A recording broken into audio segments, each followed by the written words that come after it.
Welcome to Suite 301. I'm your host, Christian Smith. Thank you for joining us today. As you know, we're going to give you a behind the scenes look at all the Cool Club sports leagues. We are officially live on Facebook to watch all of our broadcasts on our Suite 301 page and our Facebook group pages.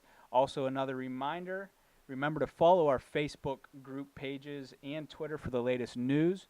Also, subscribe to our YouTube channel, Call Club Sports. That's COLLCLUB Sports for videos from around the leagues, and also watch previous episodes of Suite 301. So thank you again for joining us. We've got a lot of good stuff on tap for you. We're going to get started right away with Savannah Aarons and the National Club Softball Association. So let's get Savannah on the line to talk all things softball. Hello. Hello, Savannah. How are you? I'm good. How are you? I'm good. Things are starting to pick up now. We got the season starting. It's crazy, isn't it? It's insane. I'm going to be activating rosters pretty much all day and night for the next 3 days. We've got 66 of our 130 teams playing this weekend. Wow. Is that out of the ordinary? Half of you need to have your rosters in by Friday. Is it out of the ordinary that many games are being played? I don't think so. I mean, it just because the league is growing so much. Yeah. 56 sounds like a big number, but that number was 52 last year. Gotcha. So it's just like it's because the league is growing, that number grows, and teams are wanting to play softball earlier because they've been bitten in the past by the weather, trying to play in November and early spring. We just know that that's just not a good time to play softball, so they're taking advantage of the great softball weather that's across the country right now. Absolutely. And so I hope that we can actually have, the majority of those teams play softball this weekend. I'm excited, and definitely just a shout-out for those teams. Get your roster submission in ASAP, because 66 teams is going to be tough. Yeah, absolutely. What did you have any games last week, or is this the first weekend of games? We did. We had a couple. We had a handful of games in opening weekend. Kansas versus Kansas State. I know there were a couple games up in the New England region. Central Michigan would, I think, be the big surprise, where they took 2 out of 3 from Lake Superior State. Wow. Props to them. That's a great way to open the season. Excited to see the scores should be coming in, obviously, within the next 24 hours. So excited to see those come in. And you had the preseason top 20 came out. Was it last week? Yes. We basically did that on opening day, so the 15th it came out. And we're doing a top 20 this year instead of a top 15. And super pleased with that. The teams that are on here are perennial powerhouses, the teams on this listed in this top 20. I'm excited to see some of those other teams, the others receiving votes, see if those teams can make the jump up into that top 20, give us a little surprise action mid-season would be awesome. Is the top 20, is that bi-weekly, or is that just once a month? That's monthly, yep. Okay, once a month. So yep. Next time the poll will come out, obviously there will be many more games played. So it'll obviously, these next few weekends of games will, put out a different poll, so to speak. Absolutely. Yep. I'm hoping that, I always hope for upsets. Who doesn't love a good upset? So I know I do. And excited for this weekend. Like I said, the majority of our teams are playing. So what else is going on? Do you have any fall tournaments coming up for softball teams to partake in? Yes, we have the Indy Invitational Tournament coming up in October. Super excited about that. That's going to be a 7-team tournament. Okay. And again, the majority of those teams are listed in this top 20 poll. Okay. So I'm really excited about how competitive that fall tournament's going to be. That's going to be a deciding factor probably for the October poll. Well, good. Whoever ends up winning that tournament. But that's going to be in Elkhart, Indiana. They're going to play pool play on Saturday with single elimination starting on Sunday. So really excited about that. Well, that's good news. And then talk to us about some new teams that have come on board. I know I follow the softball Facebook page and see quite a few updates. It almost seems at least weekly, if not daily, new teams joining the league, which is great. Right, super exciting. Just because the season was gearing up, the teams that joined in August were South Florida, Ferris State, Harvard, and Lynchburg, all adding great competition to all areas. That's the great thing about the new team development that we've had this past season is that we've added, these 14 new teams have been added all over the country. They're not just in one area. So we've added competition everywhere, which is super exciting. And then obviously realignment was completed, and we're super happy with the way that turned out. Well, good. Well, exciting stuff. I know the season's just about in full swing right now, and we'll be looking forward to all the updates. Obviously, those teams out there that owe your rosters, which is quite a few, to get those in, because that's obviously important, to have eligible players in order to play. Absolutely. Any other information we need to get out to the teams? Coaches waivers. If you guys have a non-player coach, manager, trainer, statistician that's going to be in the dugout with you or on the field, please make sure to send in a coach's waiver for those players. Okay. And like I said, the academic eligibility letter. We got to get those in ASAP. I'm going to get back to activating players as we speak. Okay. Well, I appreciate your time, Savannah, and we'll make sure to watch out for softball this year, and should be exciting season. Absolutely. Thank you. See you, Savannah. Bye.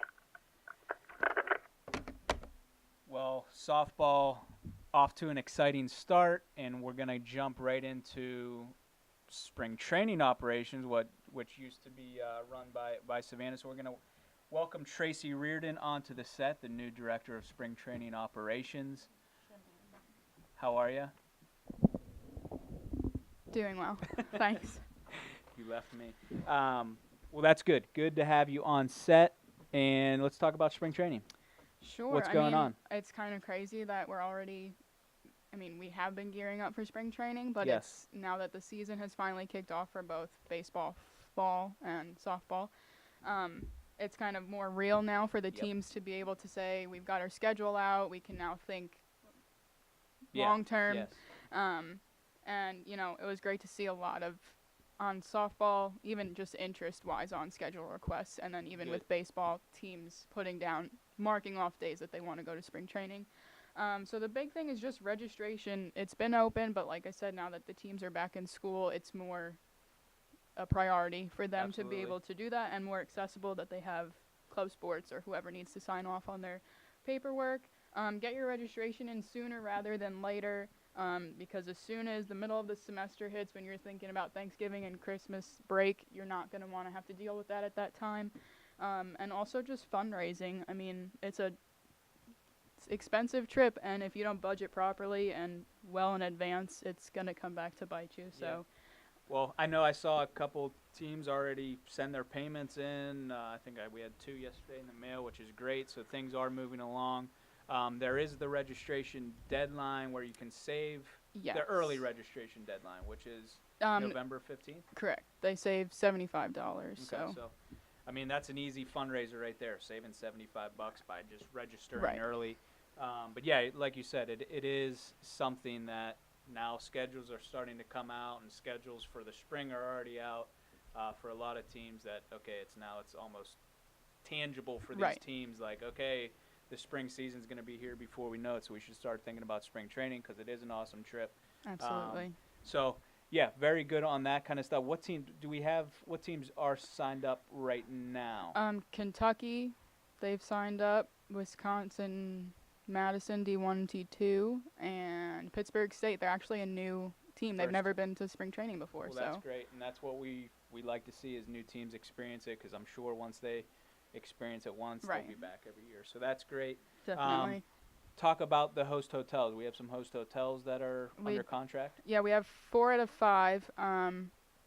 So we're just waiting on that 5th one to be able to release all the information. Couple of returning hotels from previous years and some new ones.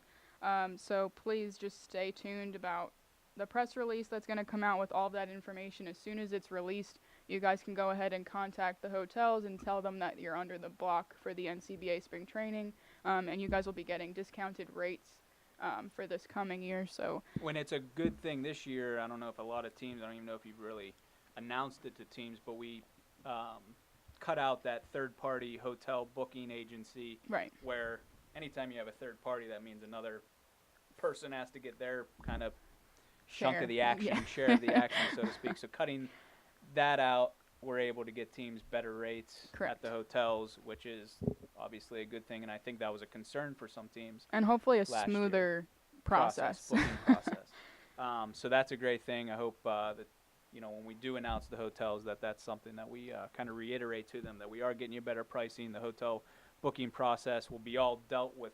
We'll be handling it, so to speak. Yes. So it'll be much more streamlined from that sense. What else is going spring? Do we have any sponsors? I know you were scheduled to do a sponsor trip, but there was some weather issues yes. that sidelined that. A little hurricane came Yes, through. I heard about that. So next month I'll be heading down to Tampa and meeting up with some of the sponsors that have come on year after year. Circle K Subway's already agreed, and they've been a staple. Teams love them. All of the boys love being able to go over to Subway and get buy one get one sandwiches in between games. And then we'll definitely be able to hopefully get on some new sponsors and bring back some ones from previous years that are just, loved by everybody. And I'm assuming the reason you're not talking about the one is because it's not. Maybe did I jinx it? I hope I didn't. But yeah. But There you go. yeah. So I guess stay tuned for sponsors. Yes. Which is a great thing. I know the teams really, take advantage of that, especially the Circle K stuff. Talk about, we have a logo that's already out. Supposed to be able to. Visually see it. Is it right? It's somewhere in here. Okay, we got it. Thanks, Rach. So the logo has been put out and changed onto the Twitter and also our spring training website, so teams can check it out. And I mean, I'm happy with it. I think it came out really well. It's gonna translate really good on merch. The merch. Gotta sling some merch. Yep. Absolutely. So yeah, I saw it. I think it looks great. It's good, tropical looking. Yes, got some good feedback from some of the teams about it. So yeah, it'll look great on the shirts and whatever else you guys get. So, again, I say it. I think every time we talk, if you are at all interested in doing spring training, I highly recommend it. Teams that go down once go down year after year after year, and it's because it's a great event. Tracy, I know you're really excited being your first year doing it, running it, being at the helm. But I know you're excited, and I know a lot of good things are happening. So absolutely. Anything else spring training related, or you got everything? I think that's it. And also fundraising I touched on a little bit before, but I'm also the fundraising sponsor account manager. So if you guys need any ideas about fundraising, please, please, please reach out to me. I know that spring training can seem like a very high budget situation, but as long as you have a plan and, have something set now that you can work towards to hopefully pay off by the time it comes around, it's a lot less overwhelming to deal with instead of March rolling around. And absolutely. And I mean, I know most teams have their fundraisers in place, but I'm sure there's a lot of teams that don't fundraiser that you work with. I mean, and it's talk to Tracy. That's all you got to do is just set it up. It's not anything where you got to call a 1-800 number. Just call Tracy, and she can get you all set up. And it's proven in the numbers. Salisbury I know is a big a team that made a lot of money, so it's able to happen. You can raise a ton of money. Money usually doesn't go bad, so doesn't expire. It doesn't expire. So make sure you take advantage of Tracy. If budgeting is a concern, it shouldn't be, because Tracy can help you out. So appreciate you taking your time to come on set and talk about spring training. We are going to go to a commercial, and we will be back very shortly. The Game is the official headwear sponsor of Cold Club Sports. They offer an early order discount to all of our leagues on top of their already low prices. Go to thegameheadwear.com and check out their wide selection of on-the-field hats, off-the-field boonies, beanies, and visors. Contact Felicia Battaglia at coldclubsports.com for all of your headwear needs.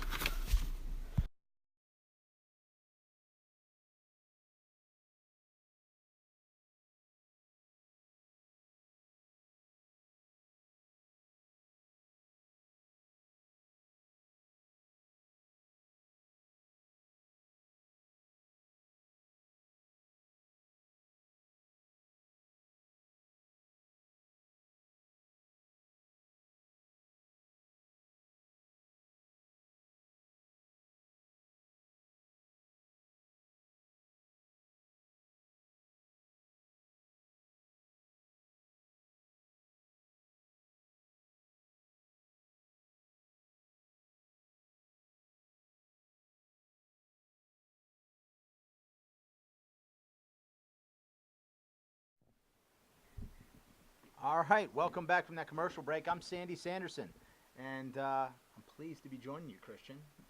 Thanks for having me. Pleasure's on this Thanks for side of having the me on your table. show, And the Christian Schmidt again, Show. my pleasure. It's my pleasure. All right, so we're gonna start talking about some NCBA items, and another big year of growth. Splitting the D3. Realignment's always a fun piece of the summer. Yep. Talk to us a little bit about that. How is the realignment going? Is it done? How did it shape up? And what went into that process? Yeah, we got Division 1 and Division 2 realignment. I would say is 100% completed.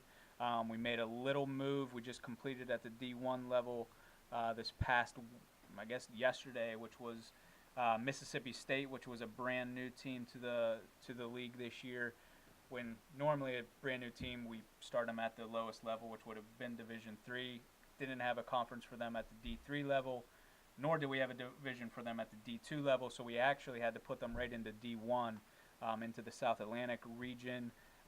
We just had a little bit of shifting where we moved Georgia Tech, who was in the West, over to an East Conference to make room for Mississippi State. We actually moved Georgia Southern, who met the auto qualification to move down. We moved them down to Division 2. So that was a little bit of a realignment that just happened at the D1 level. D2's kind of been wrapped up for quite a while now. In Division 3, we're still molding it, so to speak. New teams are still coming on board. We're still adding teams to we have 4 districts to different districts. So Division 3 is still kind of a work in progress, which we expected. But we have kind of a good outline or foundation at this point for the teams that are currently in it to know exactly kind of how things are going to shape out. But still things are happening realignment-wise at the D3 level. Okay. All right. Whoa.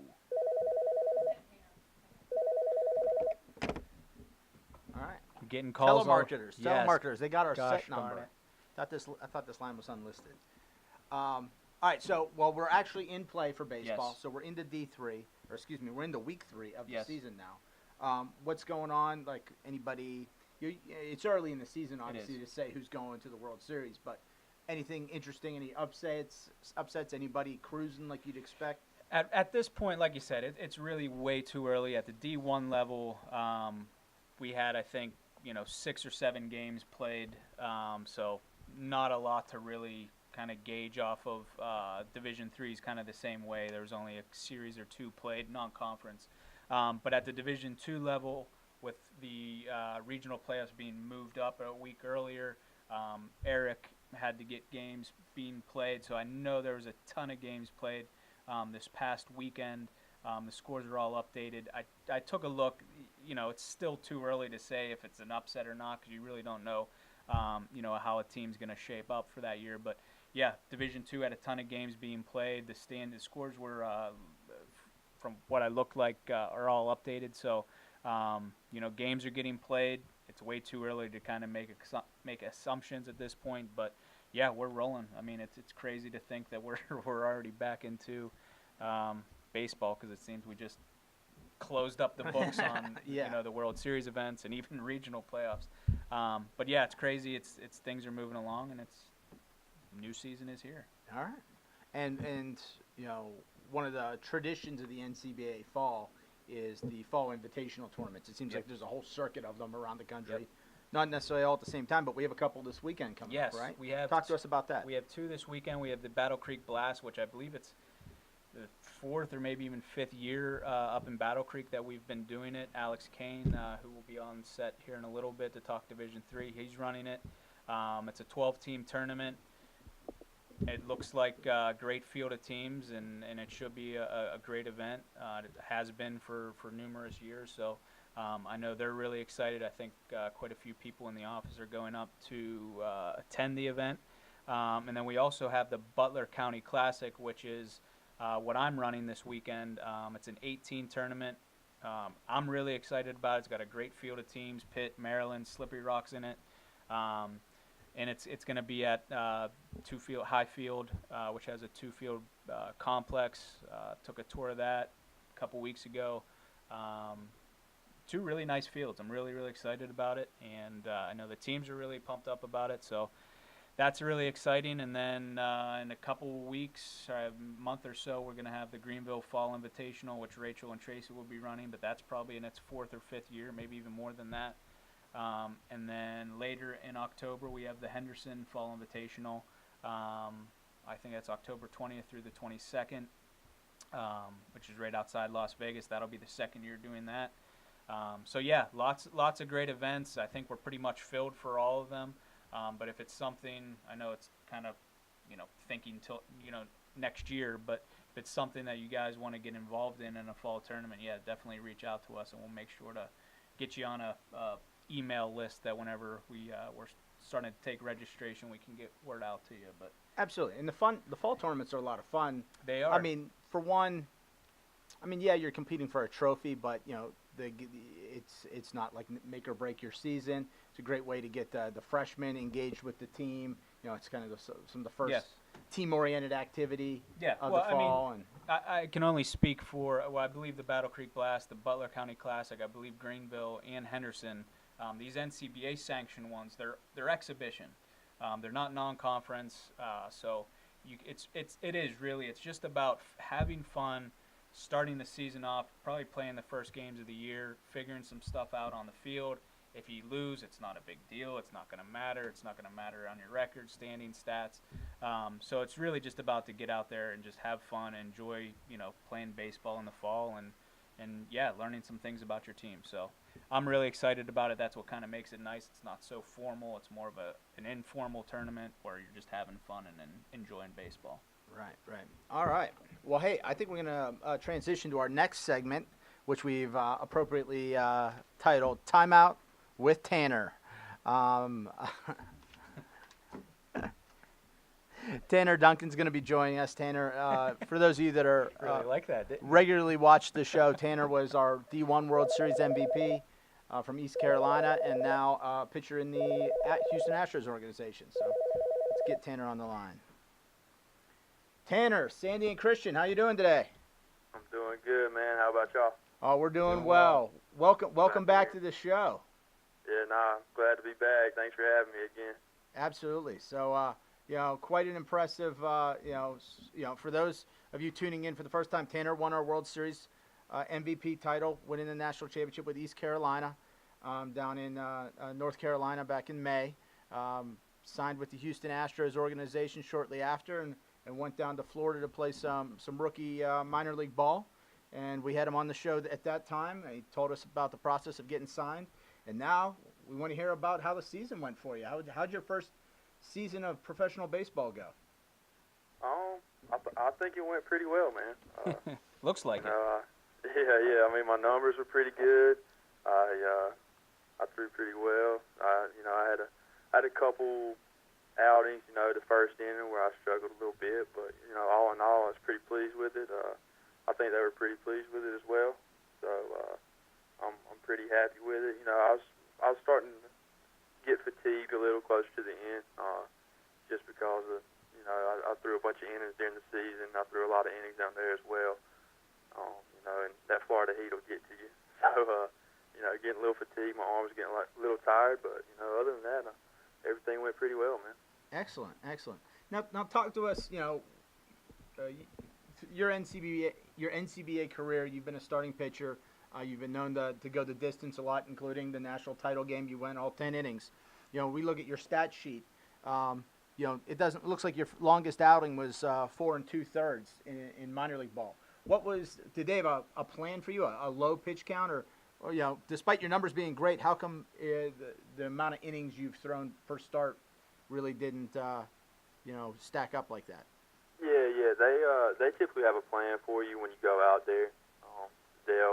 They piggyback. So you'll start one time, then you'll come in and relieve the next time if you're a starter. And they typically go out there with a number of pitches in mind. You'll have a certain amount of bullets to go out there and throw. And when you get to that point, they're kind of ready for you to come out, because especially with college guys, because they know they probably had a long season and there's some wear on their arms and things like that. So they typically have a number in mind before you even start that when you get to they're lenient sometimes, depending on how well you're throwing and, the conditions and stuff like that. But for the most part, they have a plan set for you when you head out there. Okay. And I see your last game was August 21st. Is there any reason that that was the last outing for you? Yeah.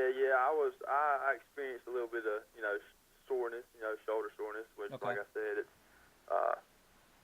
just due to the amount of innings I threw. I mean, I threw 75 this season with club baseball, but with the number of pitches that I threw in those outings, it was probably more like 85, 90, especially that last week. I think the first game in the World Series I threw 122, and the last one I threw 147. So that combined with the other 40 innings I threw down there, my arm was just a little fatigued. Just the most I've ever thrown before, so I think that had a lot to do with it. But they were okay with it. They knew that it was probably just tired. So yeah, that's why I didn't throw the last couple of weeks I was there. Now, so are you back in North Carolina? I am, in fact, yes, sir. I got home Sunday 2 weeks ago. So what goes on for you now in the off season? Like, do they give you a workout regimen that they want you to do, or is it just do your thing and we'll see you at spring training? Oh no, absolutely. They have a regimen lined up for us. They kind of try to tailor it to what they think you need to work on, what you like to do, and things like that. They'll be in contact with you throughout the off season and stuff. So I took a couple weeks off. Just got back in the gym last week. Just let my body heal a little bit. Take some time off of throwing. Probably get back up and start throwing early mid-November and take it slow. Try to work myself back into it. But they definitely have things they want you to work on and things lined up for you. And I'm excited for the off season to prepare my body and get better. And looking forward to getting back to spring training. Have you seen any of your ECU boys since you've been back? I have, in fact. I actually went up, took a long weekend, went up last Thursday, went out to club practice, and I got to hang out with some of the guys, some of the old dogs, and spent the weekend with them, went to the game and everything. So it wasn't really a game, but there were people out there running around trying to play football. But I had a good time. It was good seeing some old faces. Good seeing Fox for sure. Good, man. So, but besides working out and getting ready for spring training, what does the rest of your off season entail? Like, did you graduate? Do you have more classes to take? Well, yeah, I walked. I walked in the spring. I'm lacking one riding intensive class before I can, I guess, officially get my diploma. But I'll probably just try to do something online, some distance education stuff, just to try to get it done while I'm here at home in the off season, things like that. But I'm basically finished up for the most part. Okay. Now, is there a moment of your this first minor league season, like the most memorable moment? Maybe someone you threw against, or an event that happened in one of the games, one of your outings that stands out the most to you? Maybe. Well, I guess just the people that you play against. You're facing some first round guys, some second round guys, things like that. I think just throwing well against them. I actually think not trying to gloat, but I had a couple of strikeouts against some first round guys and things like that, and that was pretty neat. And also our last game we played the Mets, and Noah Syndergaard made his first rehab start against us, and that was a pretty cool thing to experience, to get to see him throw. So That's awesome. All right. Did he stand out? Like, could you just tell that's a Major League All-Star right there? Oh, absolutely. I will say though, we actually barreled up some balls against him. We granted it's probably just because we touched it and he was throwing so hard, but we hit some balls pretty well. But obviously it was his rehab start, and you could just tell that he's in a different league for sure. He was throwing upper 90s, hitting 97, 98, slider. It was like 91, so it was electric out of his hand for sure. And you were like, this guy's doesn't belong in the GCL. No doubt about that. Now, how about your teammates? You know, you've obviously, when we last talked to you, you were kind of a wet behind the ears rookie with the team. You know, after being with them all for several months, you know, you've obviously established a relationship with those teammates. Is there one of your teammates that stands out the most that we should know about? Well, I mean, I was down there, you know, with some high round draft picks. For our first rounder, J.B. Bukauskas, or Jacob Bukauskas, he's from Carolina. You know, he's a stud, no doubt. He's pretty dominant out there. Or he was in the GCL, of course. And then our second rounder is Corbin Martin. He's from Texas A&M. He's a good dude. And you know, they're studs out there for sure. And then there's one of my buddies. He actually became my good friend, Peter Solomon. He's from Notre Dame. You know, he took it slow. He had some wear on his arm, and but you know, he got back out there our last game, and he threw pretty well. So, you know, there's a lot of good guys out there. I met a lot of good dudes, a lot of good athletes, and you know, we became friends. So that was a pretty cool experience to be out there, you know, with guys that you saw on TV and are playing in the best programs in Division I baseball. You know, that you're good buddies with now. So, you know, it was nice to get to experience that. Cool. Well, Tanner, you know, we're going to let you go, but I know your ECU family's really proud of you. We at the NCBA are really proud of you, and hope you have a off season. You're able to rest your body and get back out there for spring training. You know, here in a few months. So, again, congratulations on the great season, and look forward to following you for the future. Sounds good, man. I appreciate y'all having me back on, and you know, like I said last time, I look forward to getting back on here with you guys again shortly. So. Awesome, man. Take care. Take care, Don. Appreciate it. Yeah. All right. Yeah, not bad numbers. No. Sounds like he enjoyed it. You know, Yeah, I mean, it's got to be a great experience. I mean, like you said, he's playing with, you know, first and second rounders, and you know, getting to meet people that, you know, like it's club baseball that he'll have relationships with, I'm sure, for the rest of his life. So, yeah, kudos to him. Great job. You know, he's doing the NCBA proud. So we are very, very proud of Tanner, and wish him the best of luck moving forward. So. All right. Well, what's next for us? I don't know. I have no idea. AK-47? AK-47 on set. Let's get him on set. Talk about Division III baseball. How's it going, guys? How you doing? Good, man. How are you? Welcome. Glad to be here. Welcome. It's my show now. Welcome to my show. But no, yeah. How's it going? We're good? Very good. Yes, very, very good. Alex Kane's obviously the director of Division III baseball operations, a new position that you came into this year with the opening of Division III. So tell us about, you know, I don't know if we've really got in depth about Division III and kind of how it's working, but kind of just give us a brief overview of Division III this year. So far, we're just under 40 teams, so right now it's kind of small, but you know, we've got to start somewhere. Like you mentioned earlier, we've kind of got the bare bones down now. We're just trying to get the meat on the league and figure everything out. We've done a lot of the realignment so far. It will change a little bit more as we move forward, just adding new teams as they continue to come on and get everything in order. But we're very excited to get going. Like you said earlier, we do have the 4 districts, and inside of each district, we've been broken up into 2 divisions. So obviously with that, each winner of the divisions will then move on to the playoffs, and it'll just be a best of 3 for the time being until we expand a little bit more. Right. But we're very excited to get going. You kind of mentioned earlier as well, we do have a couple non-conference games that have gone on already. I believe Edinburgh and Wright State played last week, and Adelphi is playing this weekend as well. So everyone's getting going, and we're just excited to be playing some baseball again. Excellent.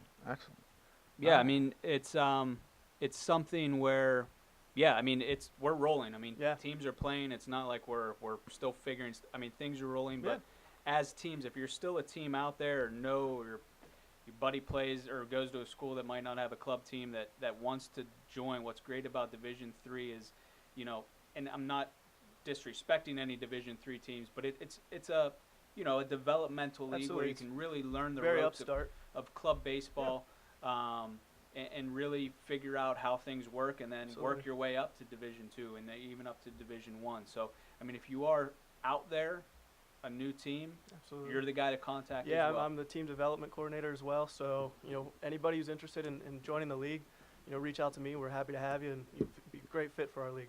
Absolutely. All right. Absolutely. And so schedules are out. Everything's Yeah, like that? District 1, 2, and 4 is out. We'll be scheduling District 3 this week, and then we'll have all of Division 3 ready to go. Play And some baseball. Will there be some conference play taking place this fall? This fall, absolutely. In 1, 2, and 4, we've got conference play ready to go.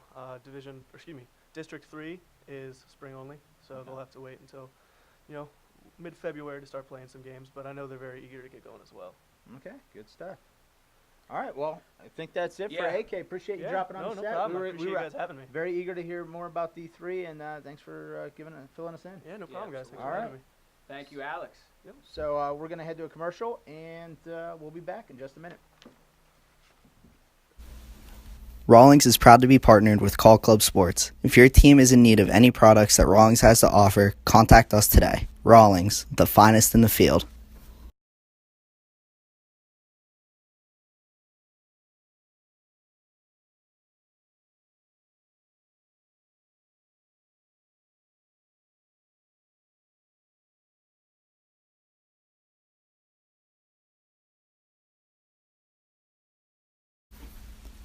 Wilson is proud to be partnered with Cole Club Sports. Whether it be footballs, basketballs, or baseball bats from Dean Marini and Louisville Slugger, Wilson has it all. If your team has any needs for Wilson products, contact us today.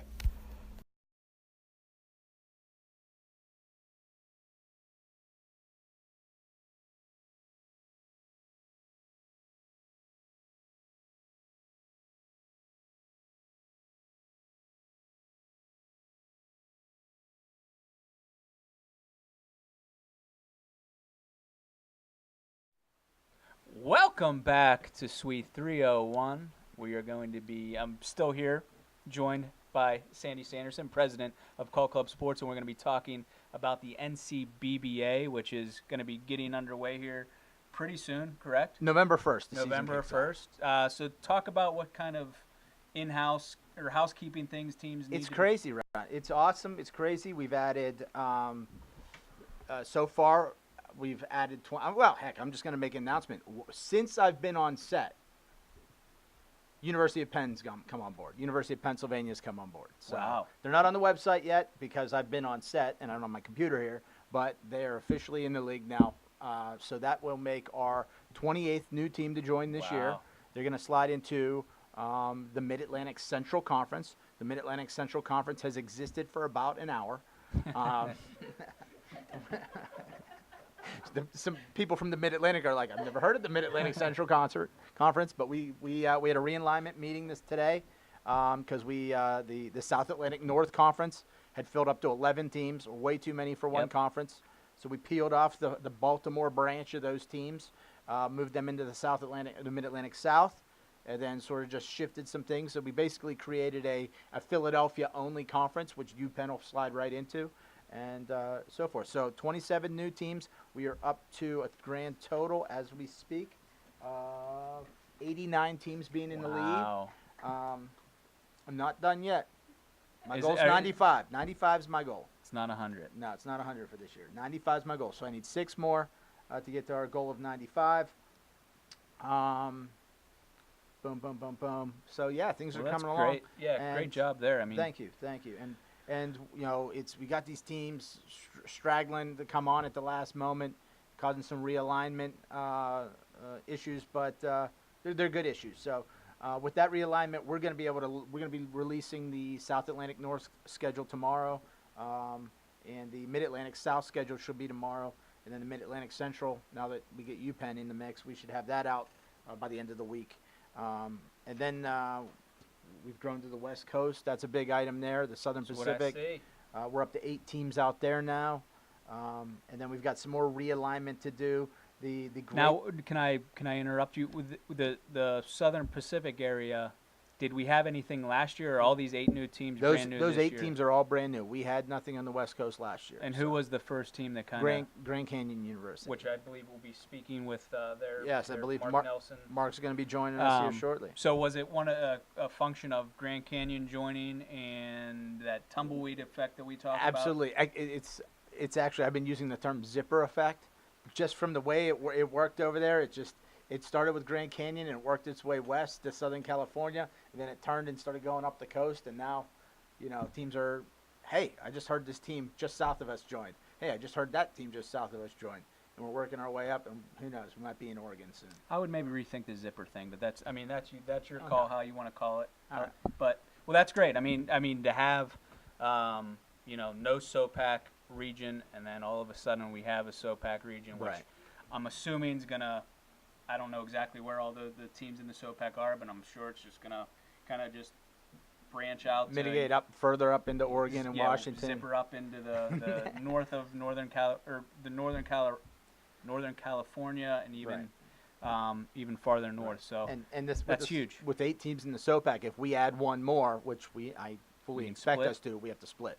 Okay. So, because with basketball, 7's ideal, 8's a stretch, 9 got to split. Yeah. Okay. So one more team, and we'll be splitting the SOPAC too. So Oh, got a awesome. little bit of work to do in the Great Lakes and the Mid America in terms of scheduling still, and some realignment stuff. The Great Lakes North has grown to 9 teams, with possible 1 or 2 more looking to come on board. Okay. So Well, great. I mean, still more work to do.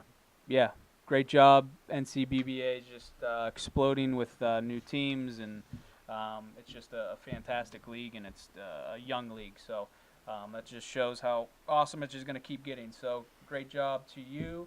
And speaking about the Grand Canyon. the Grand Canyon and the SOPAC, let's try and get Mark Nelson on the phone to talk about some things out there. And it's with Mark, it's he came out. We work with Grand Canyon for other sports Yes. too, and I'll get to my story with him on the line.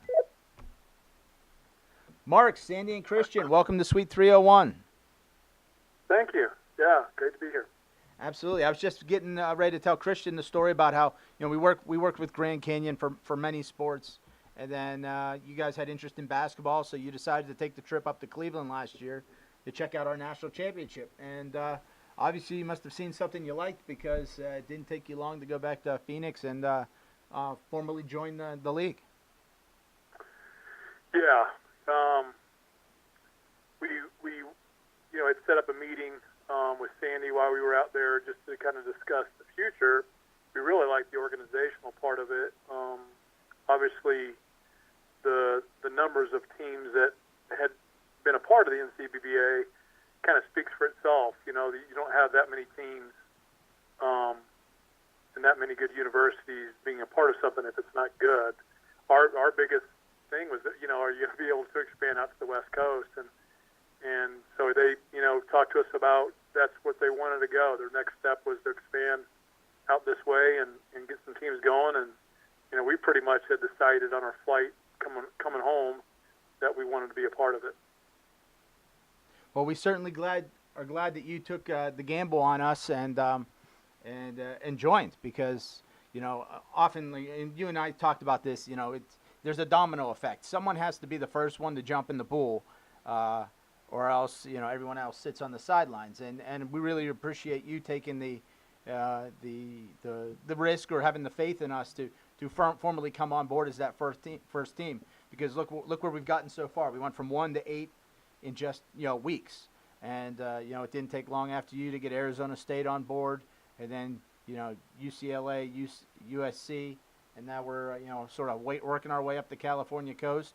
Picked up another Arizona school with Arizona State Poly in the mix there too. So it's growing nicely, and I don't think we're done yet for this year out there. Well, that's right, and yeah, it's super exciting. We really felt like and feel like it will continue just to get bigger and bigger with the structure that's in place. You're always, for us, and I know every club sport is the same. You want to be able to provide the best experience that you can for your student athletes, for guys that want to come on and play. It's all about experience, and so this provides an excellent opportunity through basketball. Like you said, we've had other sports. Our baseball team has played in the NCBA, and so they've had a great experience with that too. So it's just a quality organization, and it'll just keep getting bigger and bigger. And we're super happy to be a part of it, and look forward to really seeing the growth and even just being a part of it this year. And Mark, talk to us about how's the team preparing for their first season in the NCBBA? What types of things are you guys doing out there?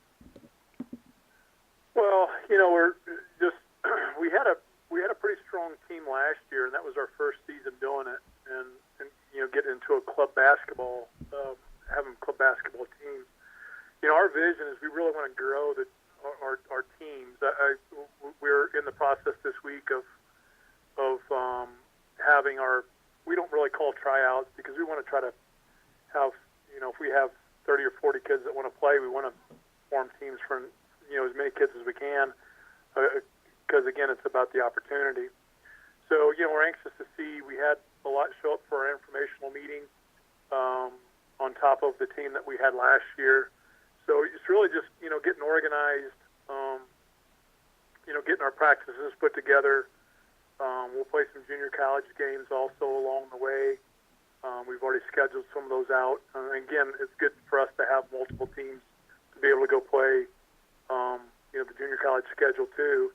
But it's really just all of our mentality will be focused toward, putting the best product we can and being as competitive as we can in the NCBBA and having a good showing. Hopefully our first year we can, have a good year and the guys will really enjoy it. And a part of that's just, being organized and kind of figuring out what we have as far as a team. Absolutely. Now, of course, from your perspective, if we're going to look ahead to March and April, postseason time, of course, you're expecting Grand Canyon to win the Southern Pacific Regional and go to the national championship. Who do you think your biggest rival or biggest competition is going to be standing in your way to make that happen? I didn't. We competed against some teams in the West Coast last year. I would assume. ASU. It will be strong. I would assume that all the California teams will be strong. We'll have to really put a good product on the floor for us to win the league and have a chance to go to the national tournament. But I'm not, I'm not sure with the other teams, what they'll have. But I'm sure it'll be a great league for us. It'll be a great experience for our student athletes and for our team. And I think it'll be, hopefully, us playing a couple of junior colleges will prepare us for the season and, for the competition ahead and also get them ready to, hopefully compete in the national tournament. Right. All right.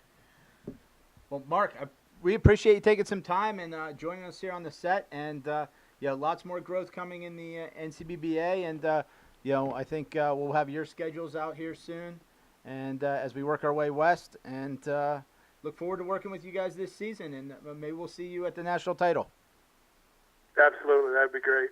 All right. Well, thanks so much for your time. Yeah, thanks for having me. Take care. Okay, bye. All right. Exciting stuff on the West Coast, and Grand Canyon's they've been one of those teams that started in the NCBBA, started a D2 team. I think they started out in the softball, and it's just one of those universities that.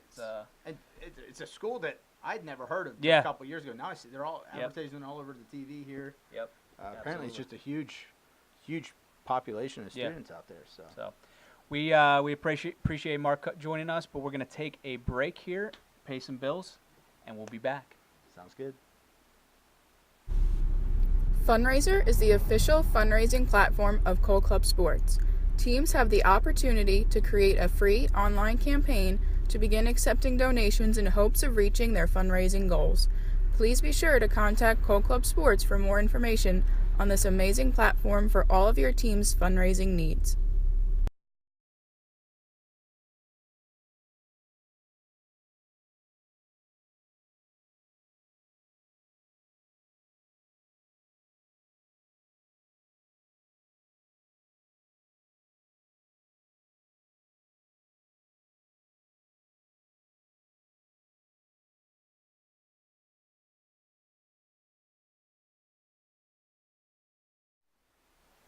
All right, welcome back. We're on to the NCFA football segment of the show. Yep. And the season kicked off this past weekend. We are underway.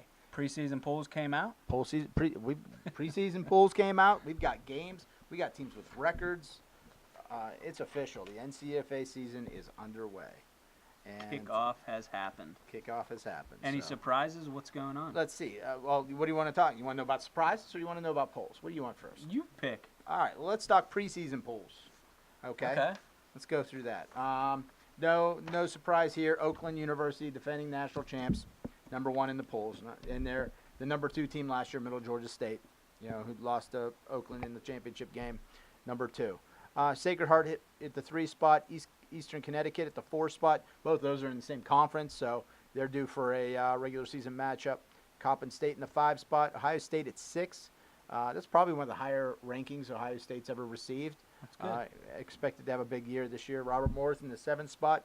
Here's where the surprise kicks in. Brand new team, first year in the league. University of Fort Lauderdale comes in tied with Columbus State for the 8th spot in the league.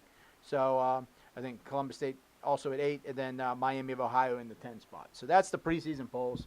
The thing of note is the Fort Lauderdale brand new team, 0 experience in the NCFA.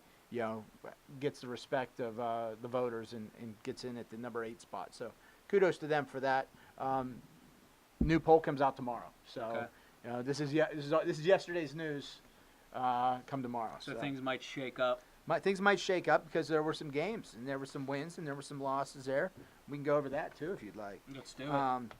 Greensboro, games of note this past weekend. UNC Greensboro, 1-0 in conference now after defeating George Mason 26-7.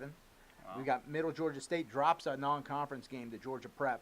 So you don't usually, Middle Georgia State's one of those teams that usually wins their non-conference games. So that's a little bit of a surprise. Don't know much about Georgia Prep, but usually expect Middle Georgia to win those. Robert Morris over Michigan State, 19-14, non-conference matchup. Potential. Robert Morris is in the West. Michigan State's in the Great Lakes East. They can match up for a conference title game later, but looks like a good game there. Columbus State over North Georgia Prep, 14-10. I actually think Columbus State's going to have a year to remember. I think they're going to do some interesting things this year. Just have a gut feeling about it. And then, our featured NCFA game of the week, conference game between Wright State and Miami of Ohio, ends up going to Wright State, 20-0, shutting out Miami of Ohio. So at Miami too. So I'd heard some talk around the Wright State water cooler that they were going to have an impressive season this year, and one game in the books, one conference win. They're on the way. So we'll see how the rest of that plays out for them. So you're in full swing. Yeah, we are in full swing. We are. People are scrambling for rosters, getting their rosters in. We got obviously week 1's a light week. Week 2, more teams play. It's just going to pile on from here. So, I was here till late, I think 10:30 Friday, dealing with roster stuff. And people scrambling at the last minute. But it's not going to be the case this week. Get your rosters in early if you haven't gotten them in yet. Well, we'll pray for you that they do listen to you and get them in early and not have you work till the wee hours of the morning on Friday to get those in. But shall we transition to? Let's do it. Gridiron Breakdown. The Gridiron Breakdown with Dave Mogensen. Really excited to have Dave on the line. Yeah, new segment with Coach Dave. Dave has been volunteering his time with the NCFA for years as our director of awards and recognition, handling a lot of the All-American awards, things like that, National Player of the Year award kind of stuff.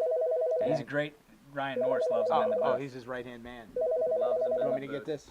Yeah, sure. Dave, how you doing today? Good. Sandy, what's happening?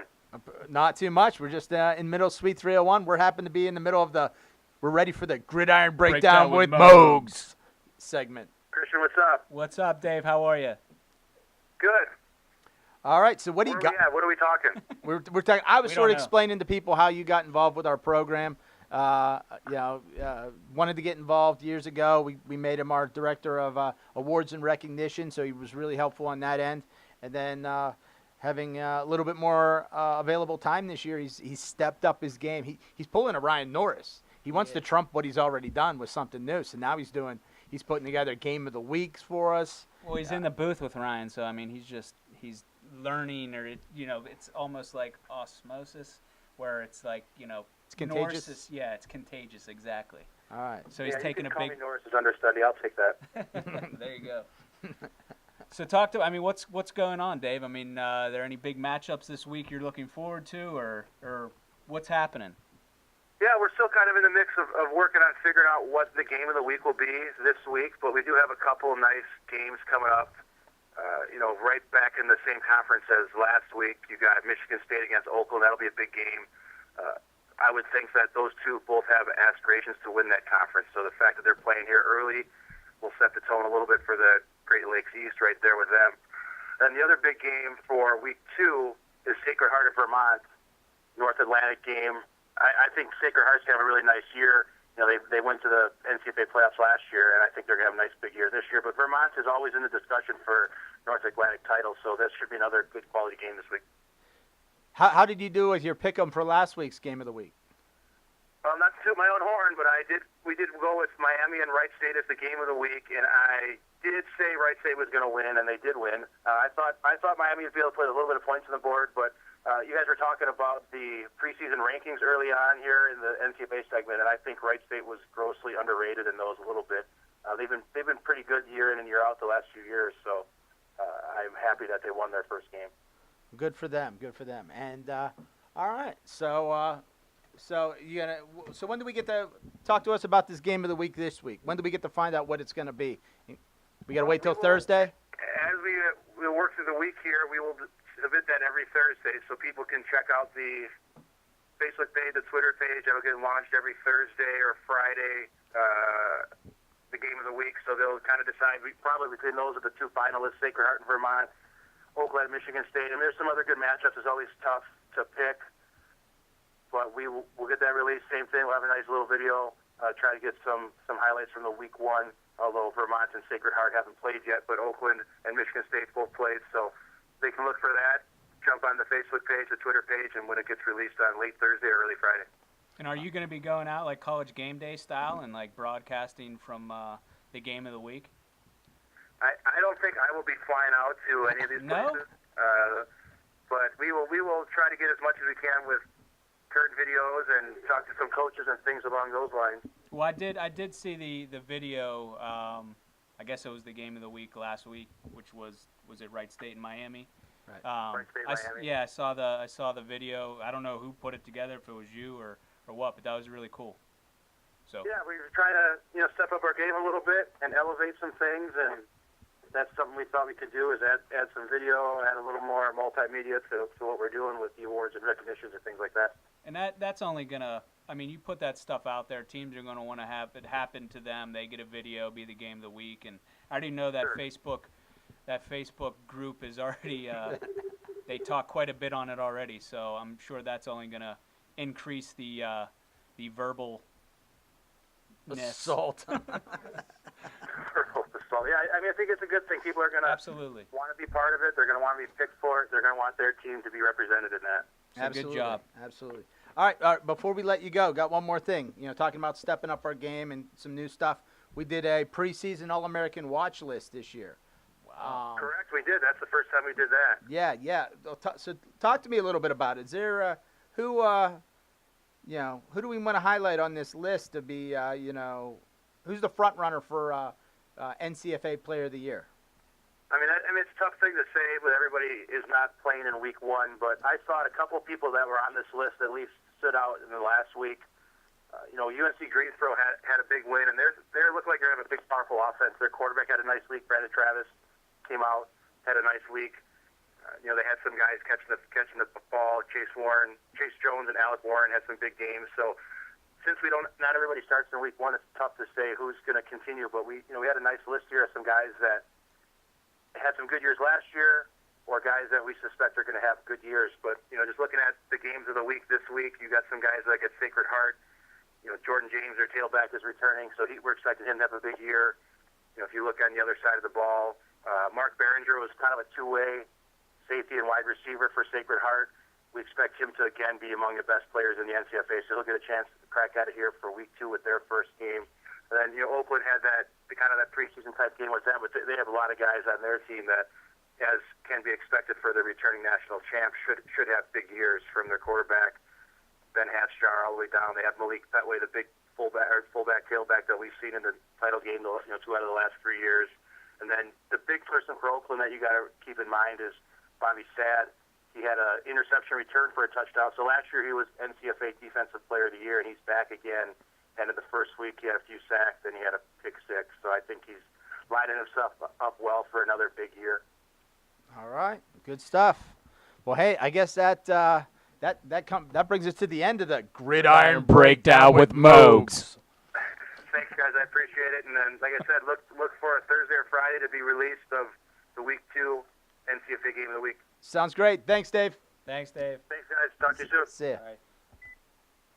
All right. Well, he's doing a lot of what is he called? The director of what? Of awards and recognition. Wow. Good for him. So. Seems like he's taking that title and running with it. He loves it. And it goes back to the old conversation. Someone, hey, we should do All-Americans. I said, great. You're in charge. So he took the lead on some of that stuff, and does a really nice job putting together all the data at the end of the year, so that we can put a panel together to vote on that kind of stuff. And he's educated. He's great asset to the organization. We really appreciate having him involved. So. Absolutely. All right. Well, I think that's it for this month, right? Yep. All right. Well, thank you so much for tuning into Suite 301, and as always, don't forget to follow us on Twitter and Facebook. And join us next time for our next episode, which is Tuesday, October 17th at 3:01 p.m. Eastern Standard Time, right here on Facebook Live. Join us then to tune in and catch up on everything that's happening around Call Club Sports. And don't forget, it's a game. Have fun. Have fun.